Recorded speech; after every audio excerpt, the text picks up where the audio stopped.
So I've been a personal trainer and fitness coach for 6 years now.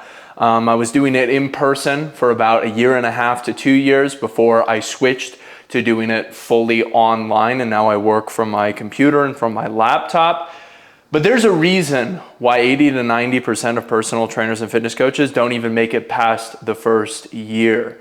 This profession crushes people's souls, and I see it happen over and over again, time and time and again, like clockwork. Now, why is this? You may ask, Brandon, why are you a fitness coach if this is the case? If it crushes people's souls, then well, what are you talking about? Well, here's the deal. Most people that get into personal training and fitness coaching have very, very good intentions. They just want to help people.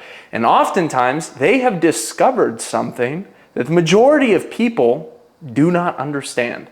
And that is the value of health and fitness. The reason why I can make $1 million a year as an online fitness coach is because I have realized the value of health and fitness and looking better and feeling better, and I can help other people realize it.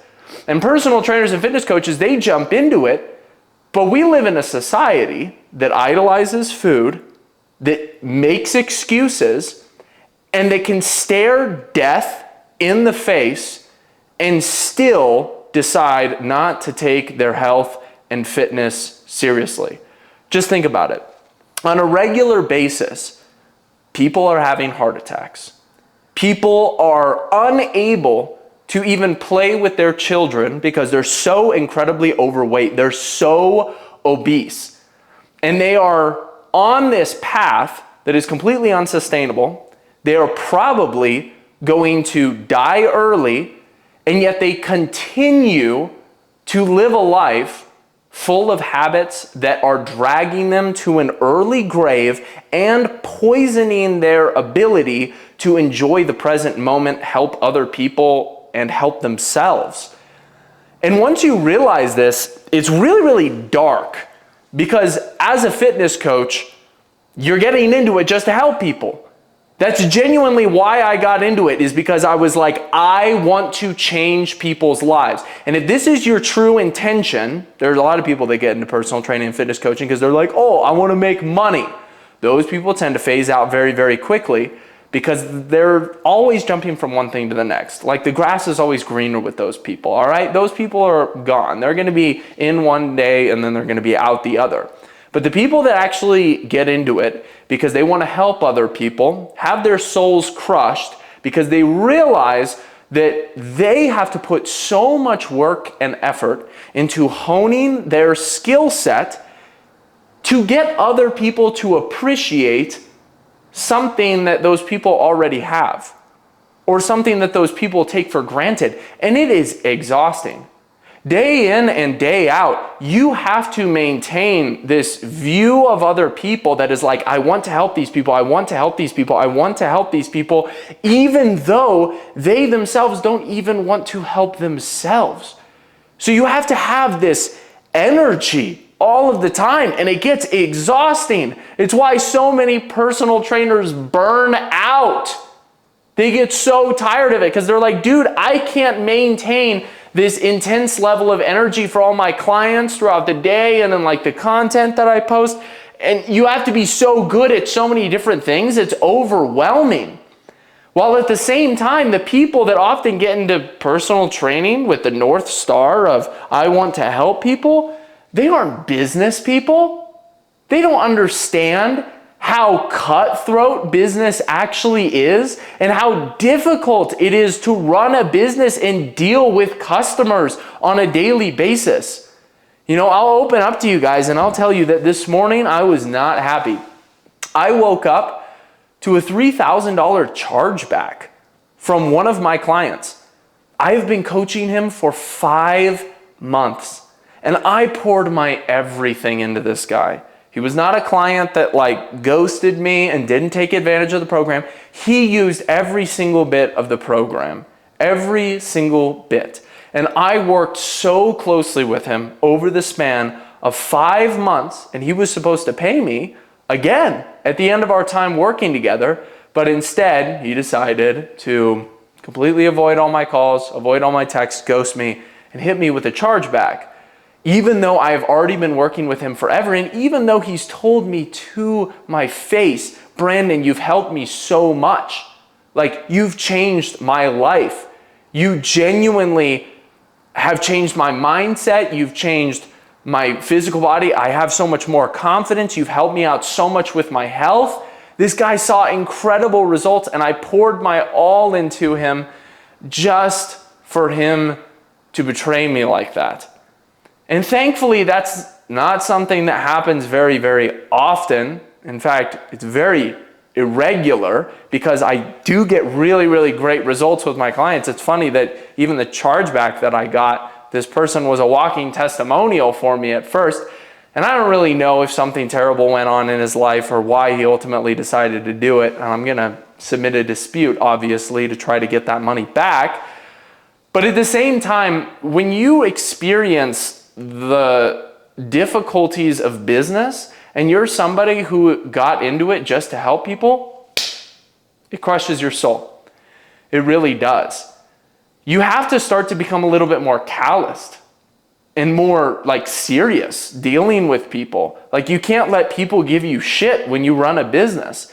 You can't just be the nice guy all of the time. And personal trainers and fitness coaches, most of the time, the people that go into that profession, they're just really nice people. They're really nice. Like, they don't want to make other people angry. They don't want to step on toes. They're genuinely there to help. But what I've found time and time and again is that people actually benefit the most when you're very straight up with them, when you're very, very honest with them, and even when you're harsh with them. Because if you're not that way, people are going to use you as a walking pad.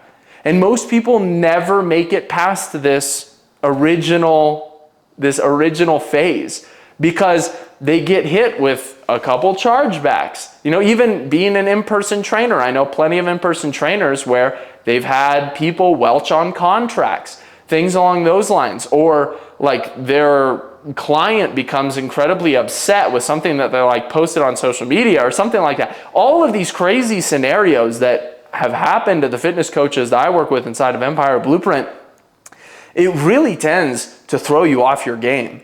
And if you're not careful, falling into that rut can absolutely destroy you.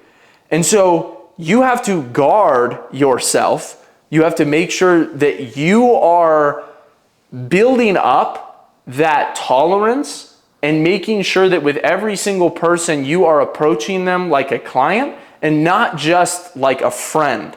Because there is a relationship that you can develop with every single one of your clients, but at the same time, you have to understand that they are paying you for a service. And if you become very, very buddy-buddy with them, they can let you down. And I've seen personal trainers completely pack up their shit and quit because something like this ruined them. And what they'll often do is they'll go back to a 9-to-5 job because they're like, oh, well, at least here I get to do the bare minimum and still collect a paycheck. It's a sad reality. It really, really is. And I don't want you to become that person, which is why I'm making this video. And I hope this is very helpful for a lot of you trainers out there who have either been in the game for a long time or maybe you're just getting into it. But the amount of excuses that I see on a regular basis of why people ended up quitting, it's just pathetic. Like, it's clear to me that these people didn't develop their business acumen and they just got into it because they wanted to make other people feel super happy and feel better. But you really do have to become a businessman. You have to hone in on so many different skills. And it's funny because a lot of people will use the excuse that, oh, I just don't have time.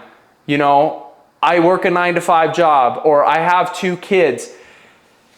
And I'm just so sick of the excuses at this point because I myself worked a 9-to-5 job when I first started personal training, online fitness coaching. I would do it on the side. But then my brother is also a very successful entrepreneur. He started an entire outdoors company where he has a patent on multiple products. And he started that as a computer scientist working a 9-to-5 job with one kid, a wife, and then another kid on the way. And so you just start to get sick of hearing these people's excuses time and time and again.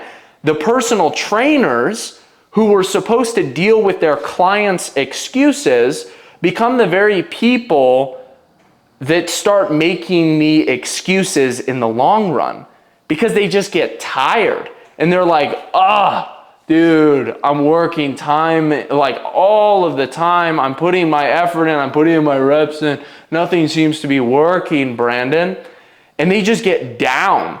And then they start to make the same exact excuses that their clients are making, because the energy is just being sucked out of them.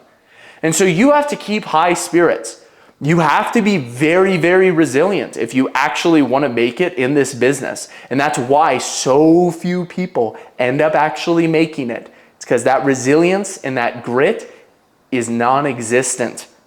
So if you're a personal trainer, if you're interested in joining Empire Blueprint, where we teach you all of the skills, we give you the roadmap to be able to make your first $10,000 in online fitness coaching, you can feel free to apply down below. But hopefully you guys found this video helpful. Drop a like, drop a comment down below. I want to see what you guys are thinking. And I'll see you guys all in the next one. Peace.